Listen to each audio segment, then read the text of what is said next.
marzo es una fecha de triste recordación para Puerto Rico. Ese día se rememora el suceso más trágico en la historia moderna de la nación puertorriqueña, la masacre de Ponce, ocurrida el Domingo de Ramos de 1937. En este suceso, la Policía Insular, bajo el mando del gobierno colonial de Estados Unidos en Puerto Rico, masacra a un grupo de personas desarmadas que ejercían sus derechos democráticos en una protesta política de carácter pacífico. Hoy, más de 65 años después, un grupo de personas aún recuerda este sangriento acto de terrorismo estatal que ha impactado significativamente la historia, las artes, la literatura, el entendimiento de los derechos civiles y otras manifestaciones de la cultura puertorriqueña.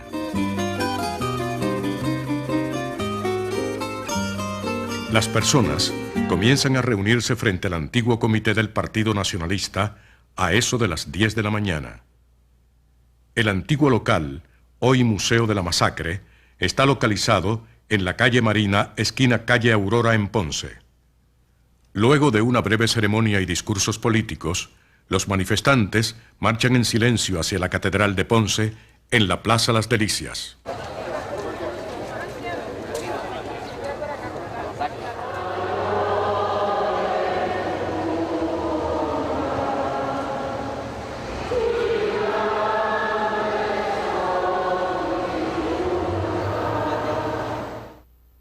Al finalizar la misa, la marcha prosigue hacia el cementerio civil, donde se levanta un mausoleo honrando a las víctimas de este desafortunado evento.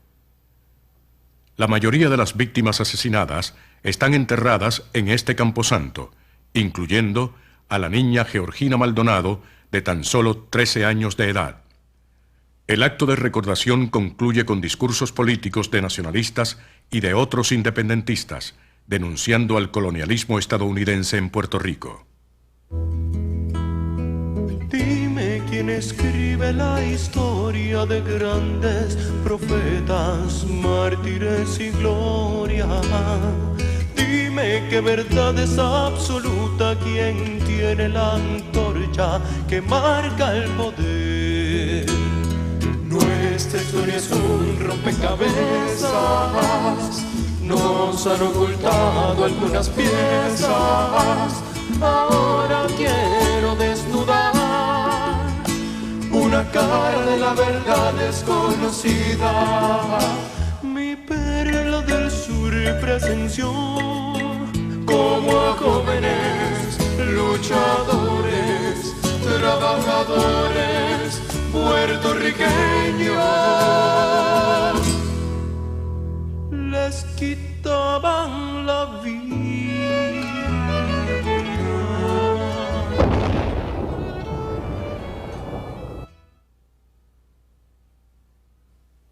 La actividad de recordación de la masacre comienza con discursos políticos reclamando la independencia de Puerto Rico. Este régimen colonial se remonta hasta la invasión norteamericana del 25 de julio de 1898. La invasión es un episodio caribeño más de la breve guerra librada ese mismo año entre Estados Unidos y España, la Guerra Hispanoamericana. Esta guerra es provocada por la actitud imperialista de los políticos republicanos en el Congreso norteamericano y por la política represiva del colonialismo español en Cuba. Al invadir en Puerto Rico, los Estados Unidos prometen a través de un alto oficial de su ejército que sus fuerzas militares vienen portando la bandera de la libertad, inspiradas por un noble propósito de buscar a los enemigos de nuestro país y capturar a todos los que ofrezcan resistencia armada.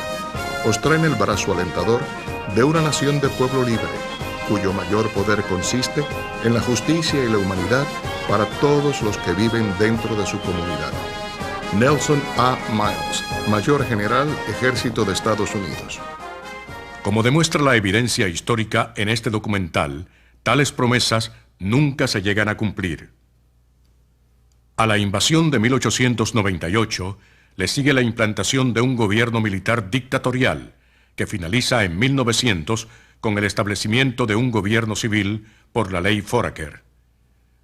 Los puestos claves de este nuevo gobierno colonial serán impuestos y controlados por el presidente y el Congreso de los Estados Unidos. La ley Foraker también impone unas leyes de cabotaje que encarecen significativamente el costo de las importaciones. Estas leyes fuerzan, hasta el día de hoy, la utilización de la costosa Marina Mercante de Estados Unidos para la transportación de productos al territorio puertorriqueño. De 1917 al 1952, la Ley Jones establece la estructura de una colonia clásica en Puerto Rico. En ese año de 1917, los Estados Unidos imponen su ciudadanía a los puertorriqueños ante los aires de la Primera Guerra Mundial. Bajo la Ley Jones, el presidente norteamericano nombra al gobernador de Puerto Rico y a 3 de los miembros de su gabinete. Los puertorriqueños solo pueden votar por los miembros de ambas cámaras, que tienen poderes muy limitados.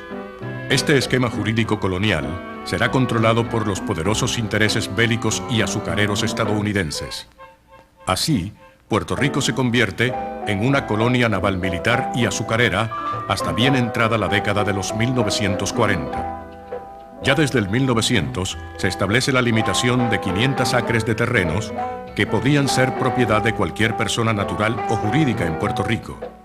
Este límite intenta evitar el acaparamiento de la tierra en pocas manos y la creación de grandes latifundios. Sin embargo, por la tenaz oposición de los grandes intereses del azúcar, el límite no se puso en efecto hasta la década del 40. Al comenzar la década del 30, ya 4 corporaciones de capital norteamericano son propietarias de 11 centrales de azúcar: Central Aguirre, South Puerto Rico, Fajardo y United Puerto Rico Eastern Sugar. Estas compañías controlan más del 46% del total de la tierra organizada en corporaciones y gozan de gran poder, tanto económico como político. No obstante, estas corporaciones empobrecen a los puertorriqueños en vez de producir prosperidad. Puerto Rico ha sido víctima de una economía laissez-faire que ha originado el rápido crecimiento de grandes corporaciones ausentes, las que han acaparado mucha tierra que antes pertenecía a pequeños cosecheros independientes, quienes, en consecuencia, han sido reducidos a una virtual servidumbre económica. Si bien la inclusión de Puerto Rico dentro de nuestras murallas arancelarias ha sido muy beneficiosa para los accionistas de nuestras corporaciones, tales beneficios no han pasado a las manos de las masas puertorriqueñas. Estas, por el contrario, han visto que las tierras en las que antes cosechaban frutos de subsistencia se han dedicado a la producción de azúcar, mientras que ellos se ven obligados gradualmente a importar sus alimentos básicos, pagando por estos los altos precios del arancel. Hoy, la miseria y la destitución están más extendidas en Puerto Rico y el desempleo es mucho mayor que en toda época previa de su historia. Harold Ickes, Departamento del Interior, 1935. 2 poderosos huracanes, San Felipe y San Ciprián, agravan la pobreza económica de los puertorriqueños en los 30. El huracán San Felipe, en 1928, devasta las cosechas de café y tabaco y deja sin vivienda a gran parte de los puertorriqueños. Así, la crisis económica azota a Puerto Rico un año antes que la Gran Depresión de 1929 afectara a otras partes de Estados Unidos y del mundo capitalista. La caída de la Bolsa de Valores en 1929 empeora más aún la gran crisis ya existente. Los precios de 2 de los principales productos de exportación, café y tabaco, descienden significativamente. El resultado negativo de desarrollar una economía de exportación agrícola en vez de un sistema de agricultura de subsistencia se siente más que nunca.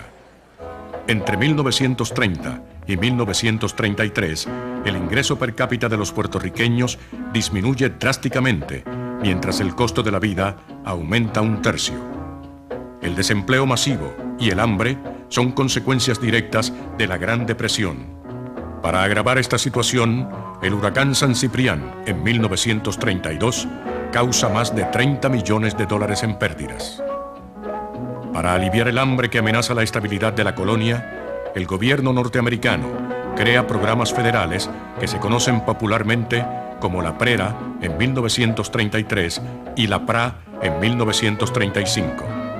Sin embargo, ninguno de estos programas logra acabar con el hambre y la miseria existentes en el archipiélago puertorriqueño. En estos momentos, la marcha entra solemnemente a la Catedral de Ponce. En sus enormes puertas luce la Cruz de Jerusalén, símbolo de los cadetes del Partido Nacionalista. Este partido comienza su lucha por la independencia de forma militante y una agresiva retórica anticolonial con la llegada del doctor Pedro Albizu Campos a su presidencia en 1930. Pedro Albizu Campos, natural del barrio Tenerías de Ponce, nace en 1891. Estudia química y leyes en las prestigiosas universidades de Vermont y Harvard. Participa como oficial del ejército norteamericano en la Primera Guerra Mundial. Esta experiencia tendrá grandes repercusiones en la transformación de su ideología política. Y cuando terminó la Primera Guerra Mundial, que vino el armisticio en el Palacio de Versalles, en París, entre los estudiantes universitarios de los Estados Unidos que se seleccionaron para ir a esa ceremonia del armisticio en el Palacio de Versalles, fue don Pedro. Pero don Pedro estaba en Puerto Rico. Tuvo que tomar un barco para ir a los Estados Unidos y cuando llegó la delegación de estudiantes universitarios ya había salido hacia San Francisco, California, donde iban a tomar el barco.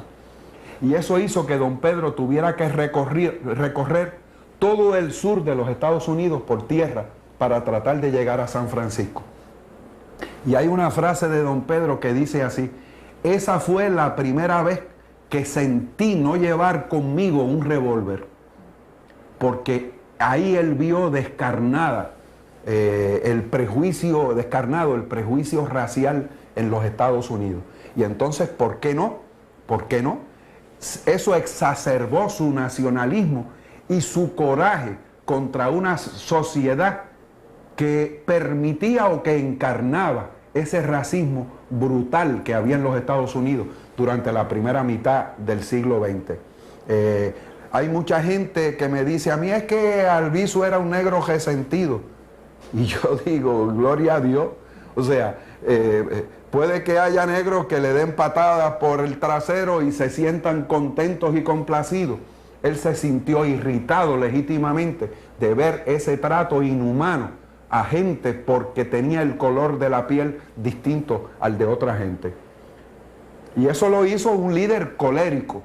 O sea, eso lo hizo, era un líder que además de los motivos nacionales válidos, tenía motivos específicos por el prejuicio que dominaba en ese momento histórico la sociedad estadounidense. Después viene Martin Luther King, Malcolm X y otra serie de negros igual que don Pedro que no congeniaban con ese prejuicio racial y que lo combatieron frontalmente.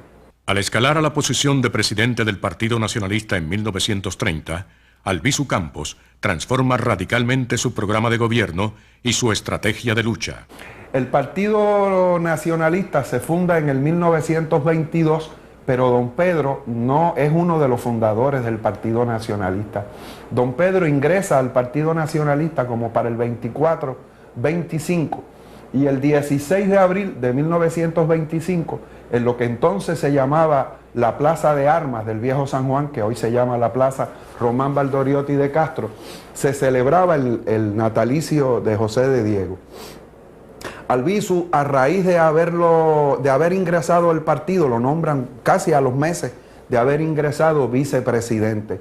Y era un muchacho joven, todavía se había graduado de abogado en Harvard en el 21, estamos hablando del 25, tenía su bufete o su despacho profesional en Ponce y no mucha gente lo conocía. Y fue el que cerró el acto, fue el último orador ese 16 de abril del 25. Y mira tú, Manolo, hasta qué punto estaba en shock Puerto Rico frente a la prepotencia de ese ejército moderno que nos entró por Guánica, que en la tribuna del Partido Libertador, en la tribuna del Partido Nacionalista, estaba la bandera de Puerto Rico, pero había muchas banderitas de los Estados Unidos adornando la tribuna. Y cuando le tocó el momento, los oradores previos a don Pedro le hicieron loas a la bandera de los Estados Unidos. Bandera que representa una nación libre y qué sé yo qué, yo te saludo y no sé cuánto. Cuando le tocó el momento de hablar a don Pedro, antes de empezar el discurso empezó a quitar las banderitas americanas y las quitó todas y se las echó al bolsillo. Y dijo en el discurso: bandera americana, yo no te saludo, porque en tu país, en tu territorio, tú eres el símbolo respetable de un país libre, pero en mi país, invadido por las fuerzas armadas que tú representas, tú eres un símbolo de la privación de derechos, del pillaje, de la piratería. A raíz de la radicalización del Partido Nacionalista, los encontronazos con el régimen colonial se multiplican. La situación económica de Puerto Rico agrava más aún este conflicto. Para el 1933, año en que Robert Gore es gobernador, se le conoce como el infierno de Gore. Su incapacidad para lidiar con los problemas económicos locales causa protestas en diversos sectores de la población.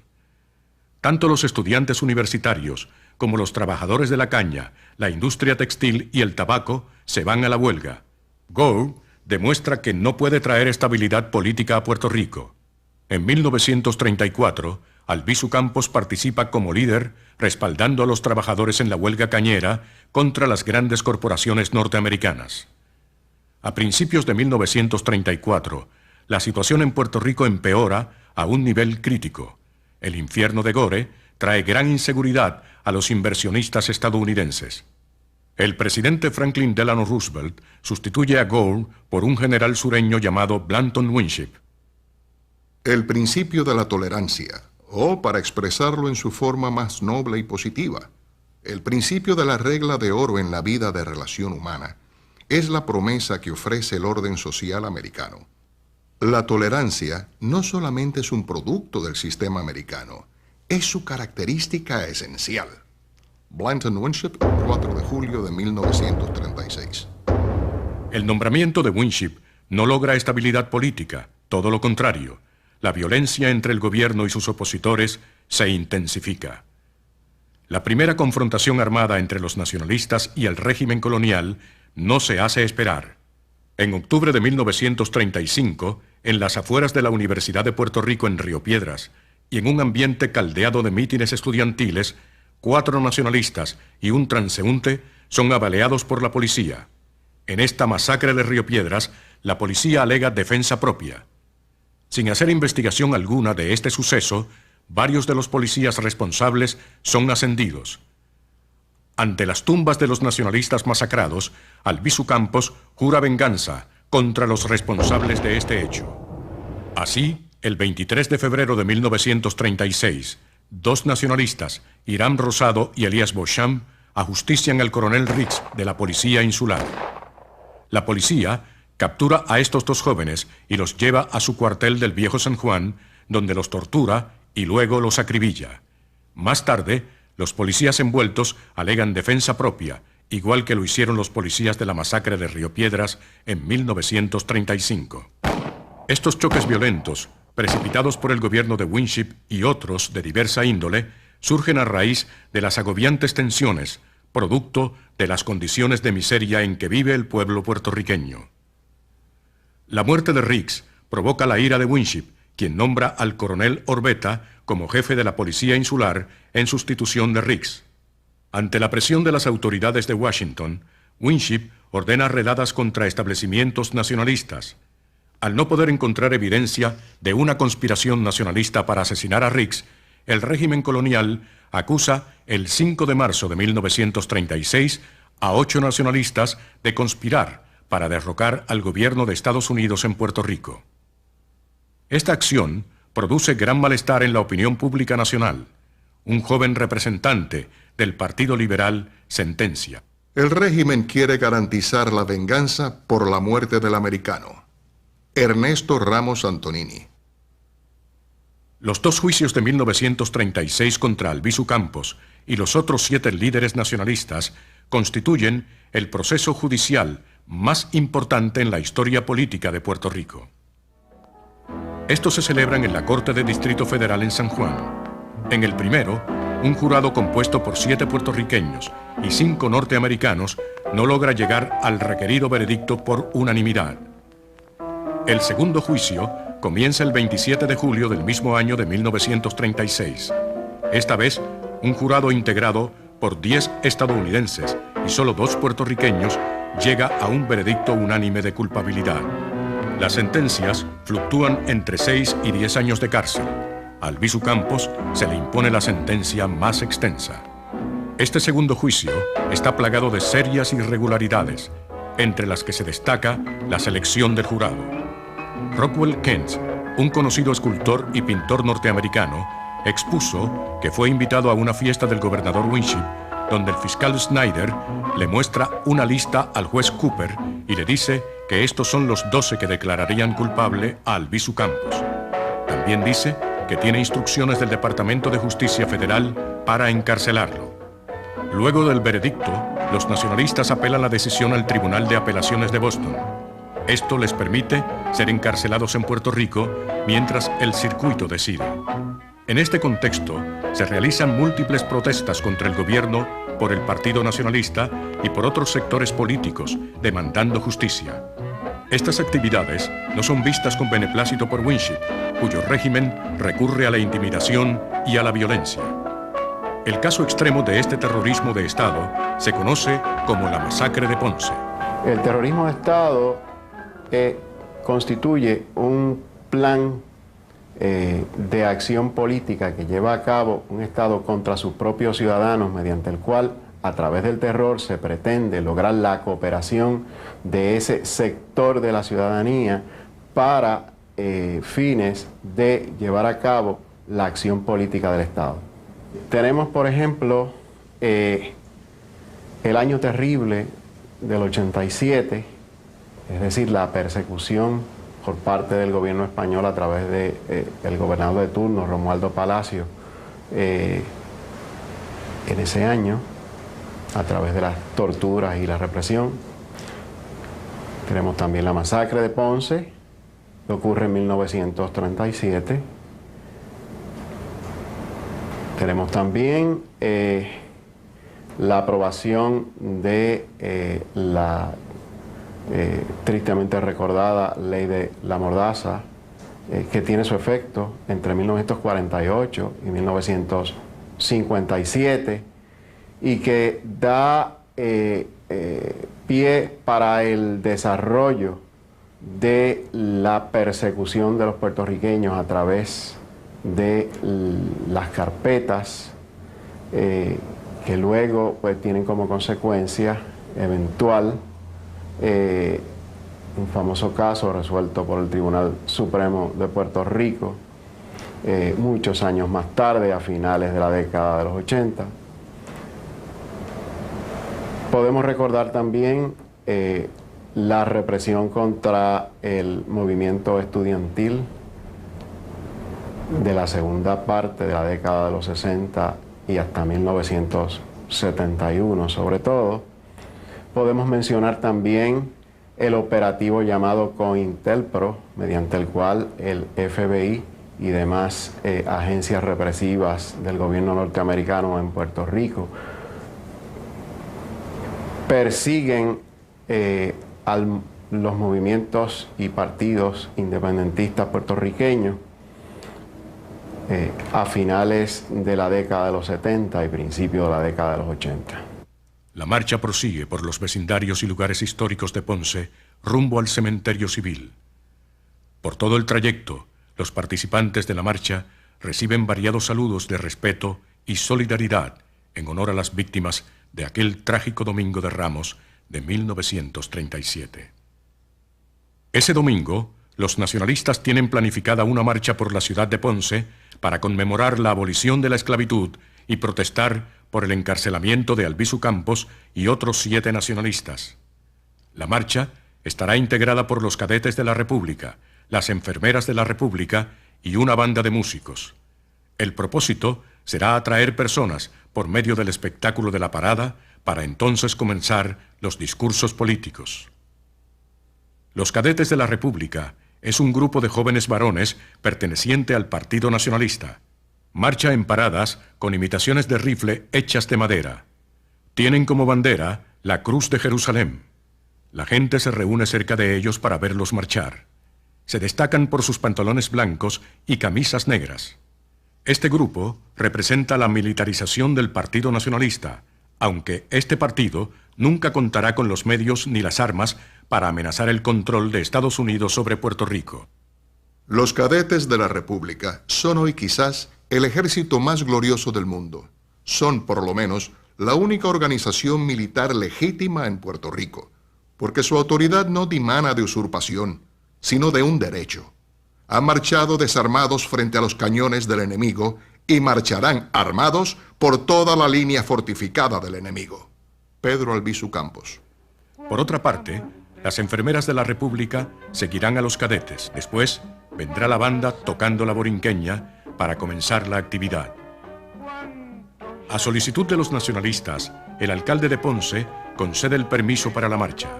Sin embargo, el coronel Orbeta interviene por órdenes de Winship para que el alcalde revoque el permiso. Los nacionalistas se niegan a cancelar la actividad, reclamando su derecho a la libertad de expresión. Una fuerza policíaca de cerca de 200 hombres bien armados con rifles, carabinas y subametralladoras Thompson toma sus posiciones en la ruta de la parada. Había un pelotón de policías de 15 a 25 hombres con gases lacrimógenos. Había un pelotón de policías con armas Thompson automáticas que cuando se ponían automático se convertían en subametralladoras. Había un pelotón de policías con armas cortas y macanas. Y había un pelotón de policías de reserva en el cuartel. El propósito de la policía era encajonar a los nacionalistas y llevar a cabo lo que ocurrió, una matanza, un genocidio, la masacre de Ponce. Cuando cerca de 100 cadetes y 20 enfermeras comienzan la parada al son de la borinqueña, el capitán Soldevila, de la policía, les ordena detenerse. Ninguno de los participantes en fila está armado. Inmediatamente suena un disparo, que muchos atribuyen a un agente provocador del gobierno.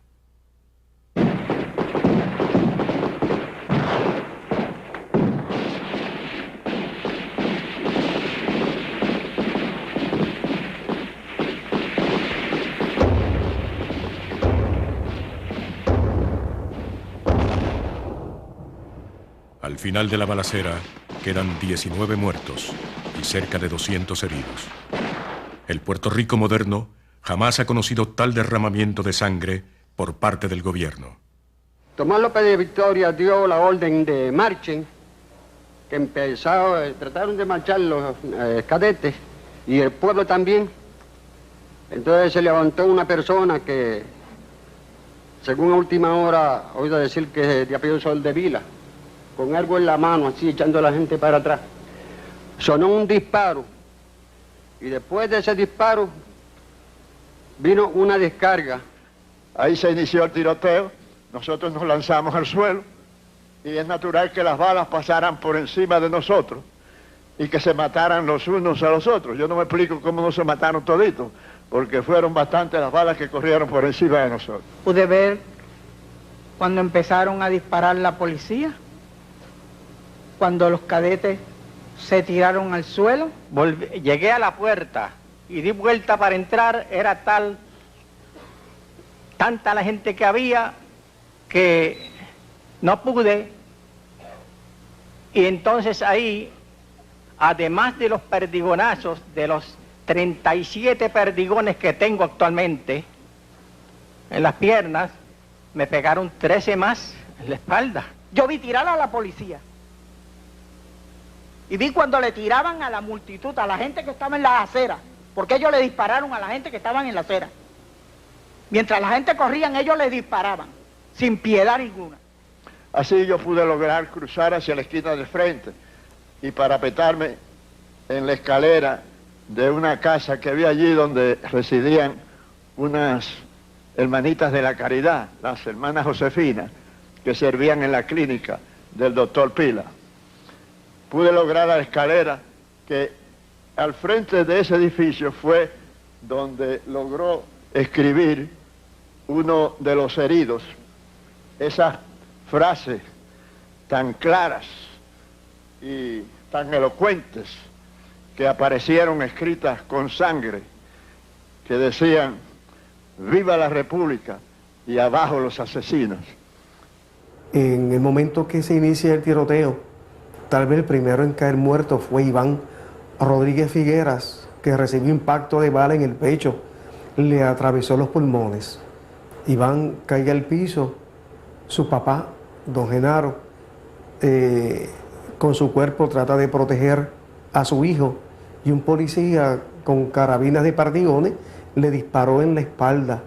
En ese momento Iván fallecía, don Genaro dejaba el cuerpo de su hijo tendido en el pavimento, trató de refugiarse en la casa de la hermana Josefina, que quedaba frente a frente a la Junta Nacionalista.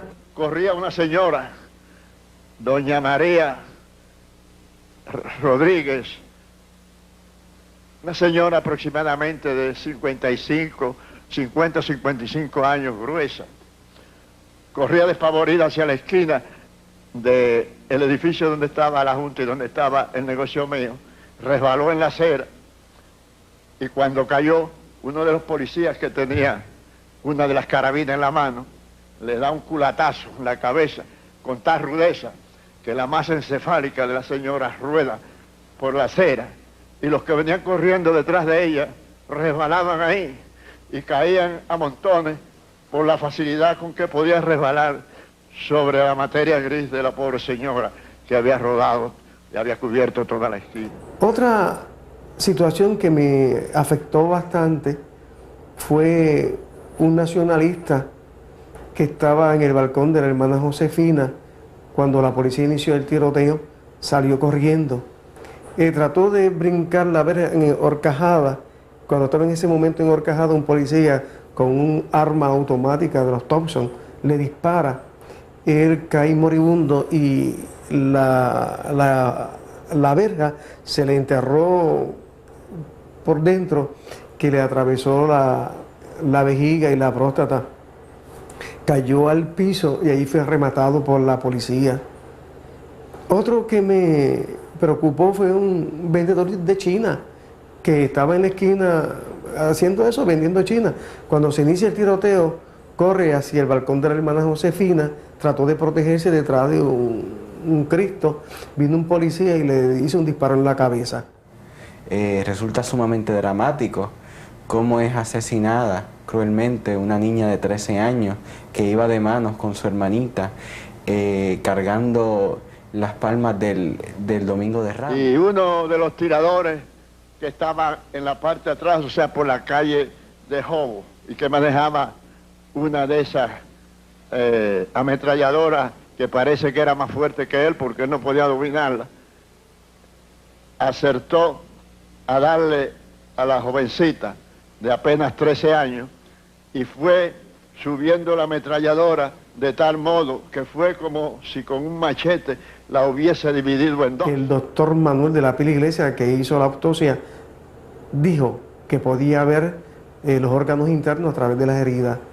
El cuerpo de esta niña estuvo tendido en una camilla durante varias horas en el hospital Tricoche y aún llevaba en la mano derecha la rama bendita que había obtenido en la catedral. Su mano estaba colgando sobre de la cama hacia el piso.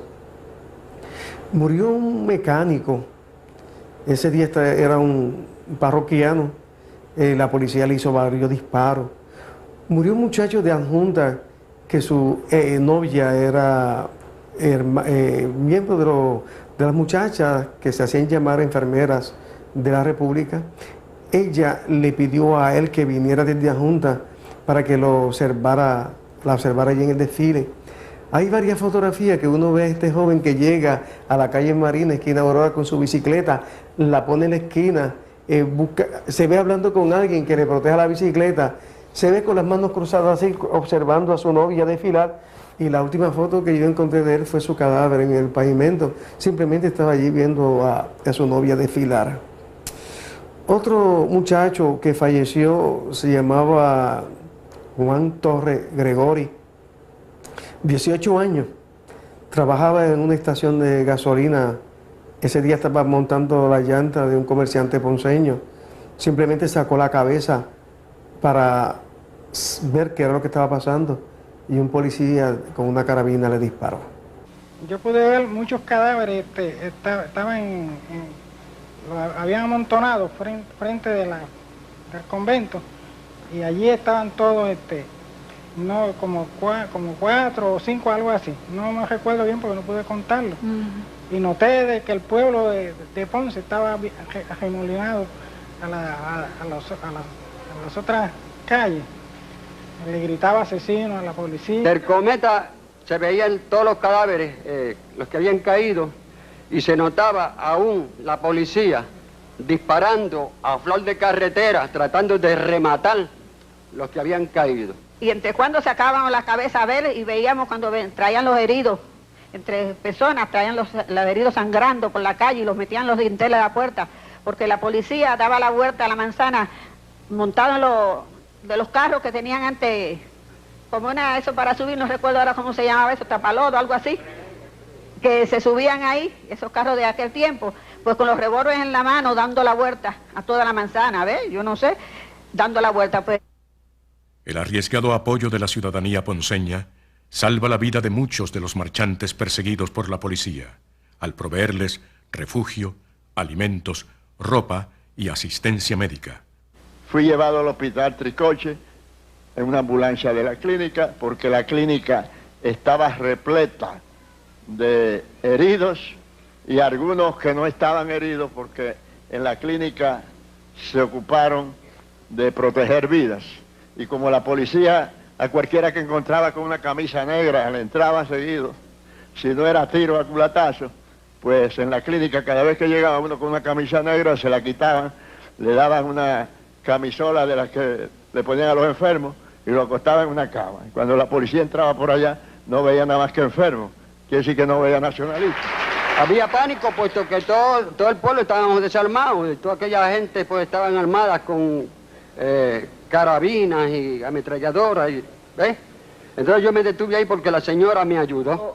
Un grupo de cadetes que había llegado tarde, no recuerdo de qué sitio, pues se refugiaron en mi casa. Ahora mismo yo voy a hacer un reconocimiento a la familia Mario Mercado, que fue la que en todo momento abrió su casa para proteger los cadetes. No hubo más muerte porque algunos parroquianos políticos de la alta sociedad ponceña intervinieron con el coronel Olveda para ordenar que cesara el fuego contra el interior de la Junta Nacionalista. Solamente hubo 19 muertos. De estos 19, 2 fueron policías, víctimas de sus compañeros al iniciarse el fuego cruzado. Como ocurre frecuentemente en actos de terrorismo estatal, las víctimas son acusadas de victimarias. Así, el gobierno celebra 2 juicios por la masacre en 1937 y 1938. Como a 3 o 4 días antes de llamarme a declarar en sala, el fiscal Pierluisi me entregó una declaración y me dijo, tienes que estudiarte esa declaración porque esta es la declaración que tú dices, esta es la que tú tienes que decir allí. Cuando yo me puse a leer aquella, al principio yo dije, no puede ser, esta no es mi declaración. Esa es su declaración. Y usted tiene que decir lo que está ahí, porque eso fue lo que usted declaró. Usted está equivocado, yo no voy a decir eso. Bueno, los derechos civiles, si solo están escritos, si solo son leyes y reglamentos y no se ejercitan, es letra muerta y no sirven para nada. O sea, los derechos civiles, desde luego hay que legislarlos, pero igualmente hay que ejercitarlos. y sobre todo cuando el que los legisla luego te los quiere conculcar.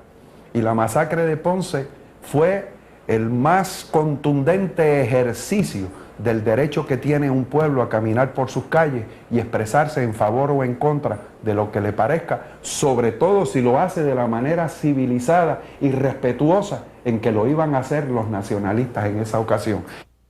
La marcha está a punto de hacer su entrada al Cementerio Civil de Ponce, lugar de gran significado histórico, arquitectónico, escultórico y de inspiración literaria. La delegación de Mayagüez de los cadetes resultaron 2 muertos, Ulpiano Perea y Conrado Rivera López, 2 compañeros muy buenos. Bueno, cada 21 de marzo, cada vez que llegaba el 21 de marzo, mi madre se iba al patio de la casa a esconderse a llorar. Y desde que yo soy pequeño yo veía ese acto de llorar y yo dije, madre, ¿por qué lloras? Cada 21 de marzo, ¿no? Y obviamente ella nunca quiso contarme hasta que yo fuese más grande, que era lo que había pasado el 21 de marzo. Y el 21 de marzo mataron a su hermano mayor, Ulpiano Perea. Fue una de las víctimas de la masacre de Ponce, de Mayagüez. Y entonces yo empecé a interrogar a la familia. ¿Qué pasa? ¿Qué pasó? ¿Quién era Ulpiano Perea? ¿Cuáles eran sus conflictos? ¿Cuál era su personalidad? ¿Quién es ese tío que yo nunca conocí? Solamente lo conocí a través de las lágrimas de mi madre. Y empezaron a contarme. Pero el cuento no fue suficiente. Tuve que ir a los periódicos, tuve que ir a los libros, tuve que ir a... Y de ahí en adelante dije, esto es la historia de mi familia. O sea, la masacre de Ponce está ligada estrechamente a la historia de mi familia. Y descubrí quién era Ulpiano Perea, un joven, 18, 19 años, entusiasmado con la libertad de su país, entusiasmado con las prédicas de don Pedro, y que se ve en la terrible decisión, en la trágica decisión de decidir entre luchar por su familia, a quien tenía el deber de mantener a través de su trabajo, o luchar por la libertad de su país. Y en ese sentido, pues, ese conflicto me llevó a escribir una obra. Siempre he escrito teatro y pensé que escribir la historia de mi familia, contada a través de la masacre de Ponce, era precisamente un homenaje a Ulpiano Perea, que falleció allí, asesinado por la policía. Revolución en el Infierno comienza varios días antes de la masacre. Es la vida de Ulpiano con sus amigos, los nacionalistas, con su novia, y cómo se están preparando para montarse en la guagua y salir hacia Ponce, ¿no? Y todos los conflictos internos que él sufre esos días antes con su padre, que es socialista republicano, ¿no? Y entonces, cómo él pelea con su padre, cómo argumenta, el padre le prohíbe ir a la masacre, ir a Ponce a la celebración, y entonces él, en contra de los deseos de su padre, que hasta le esconde el uniforme de cadete de la República, él se va con sus amigos, consigue un uniforme prestado y llega a Ponce, donde finalmente muere. Y es la historia de la familia, de lo que sucede después de la masacre, insertada también escenas de carácter histórico como Rafael Pérez Marchán, los interrogatorios, la noche antes de la masacre donde los policías estuvieron bebiendo. Todo ese tipo de situación pues se presenta a través de la obra como una pieza de carácter histórico documental, lo único que con la historia de mi familia, que también está ahí, o sea, son hechos reales, no son ficción. He detectado un mínimo de 14 poemas, de los cuales algunos son muy desconocidos en Puerto Rico, como el poema llamado Domingo de Ramos, de Julia de Burgos, que se escribió en el mismo día de la masacre y que se editó al día siguiente en el periódico semanario La Acción, del Partido Nacionalista Puertorriqueño. Junto a los poemas he detectado por lo menos 3 narraciones, 3 cuentos, uno de Ana Lidia Vega, otro de José María Ruscalleda y un tercero, precursor o seguidor del Palm Sunday de René Márquez, titulado La Muerte. Además de estas 3 narraciones, nos encontramos con la obra de René Márquez, Palm Sunday, que aunque no se editó, se puede conseguir y se pueden ver las reseñas que se hicieron cuando se representó la obra en el año 1956. Y últimamente nos encontramos con la obra Revolución en el Infierno. 2 versiones. Tengo de la masacre de Ponce una que es como una especie, es una visión lírica, en cierto modo, de la masacre de Ponce. No es una crónica, no hay policías.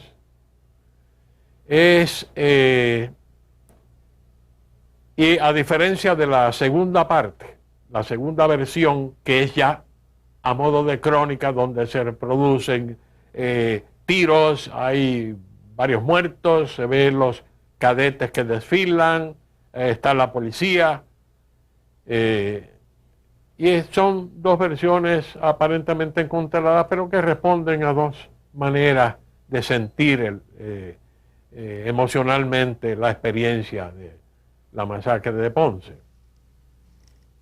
La marcha llega finalmente al cementerio y se congrega alrededor del panteón que contiene la mayoría de los restos de las víctimas de la masacre. Allí se reza por sus almas y luego se hacen discursos de índole política. A mí me parece que la consecuencia principal de la masacre de Ponce, al igual que la consecuencia principal de los otros episodios de terrorismo de Estado en la historia de nuestro pueblo, es el miedo que se le ha enseñado a nuestro pueblo, el miedo que ha formado parte de la vida de nuestro pueblo en torno a la idea de la lucha por la independencia. El pueblo de Puerto Rico ha llegado en su mayoría a la conclusión, como consecuencia de esos episodios, de que ser independentista es peligroso, de que ser independentista significa persecución, daño a su persona, serias dificultades económicas, y por consiguiente eso ha mermado las filas del independentismo y ha hecho muy difícil el crecimiento de la ideología independentista en Puerto Rico.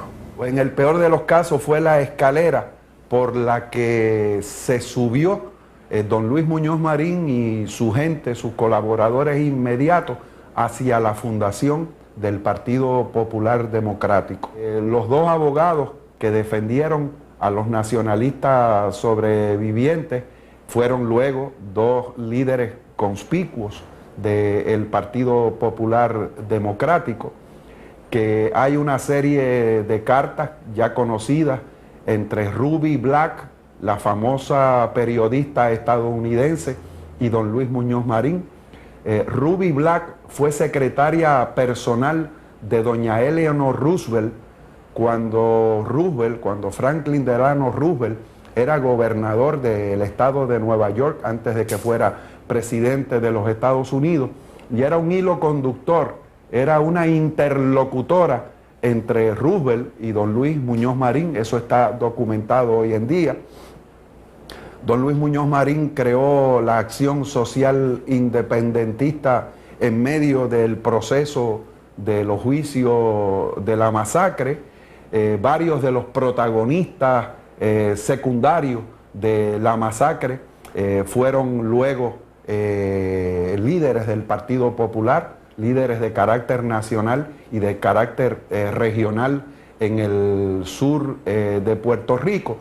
Y la indignación que provocó la masacre de Ponce y la develación por Arthur Garfield Hayes y el comité que él presidió de que eso fue una planificación, de que eso fue un asesinato deliberado, todo eso creó una indignación general en Puerto Rico que don Luis Muñoz Marín canalizó muy inteligentemente para la fundación del Partido Popular de una manera acelerada. Mucha gente se sorprendió con el triunfo parcial del Partido Popular Democrático en el 1940, pero pierden de vista que no fue una creación paulatina como la de cualquier otro partido, sino que toda esta indignación que creó en el país la masacre de Ponce fue como una catapulta que lo lanzó a un triunfo parcial en el 1940. Se puede concluir que las promesas de Nelson A. Miles en 1898 de libertad y democracia para los puertorriqueños nunca se cumplen. Los Estados Unidos convierten a Puerto Rico en una colonia clásica, dominada por sus fuerzas militares y por las grandes corporaciones azucareras. Estas corporaciones de capital ausentista empobrecen a gran parte de la población puertorriqueña al extremo de la miseria. Los huracanes, la Gran Depresión, las violentas huelgas cañeras de los 30 y la retórica agresiva y actividades del Partido Nacionalista provocan gran inestabilidad en la colonia. Para asegurar su control, la administración estadounidense recurre al terrorismo estatal. Así, la masacre de Ponce inicia de manera sangrienta y acentuada el ciclo de episodios de terrorismo de Estado en el régimen colonial de Puerto Rico. Esto lo hace tanto directamente como a través de los puertorriqueños a su servicio. Esta estrategia política logra generar el miedo al ideal de la independencia entre amplios sectores del pueblo puertorriqueño que aún hoy, 65 años después del hecho, perdura en gran medida. Igualmente, la masacre de Ponce se ha convertido así en símbolo perenne de la resistencia puertorriqueña al colonialismo y de la lucha por la independencia de Puerto Rico.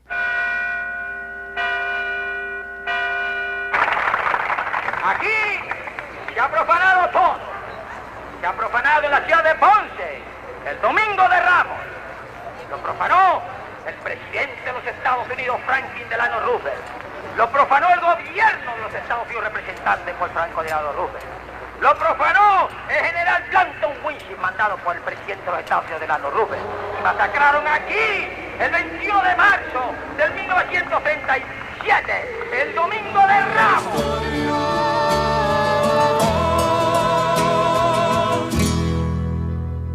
Nunca será ficción.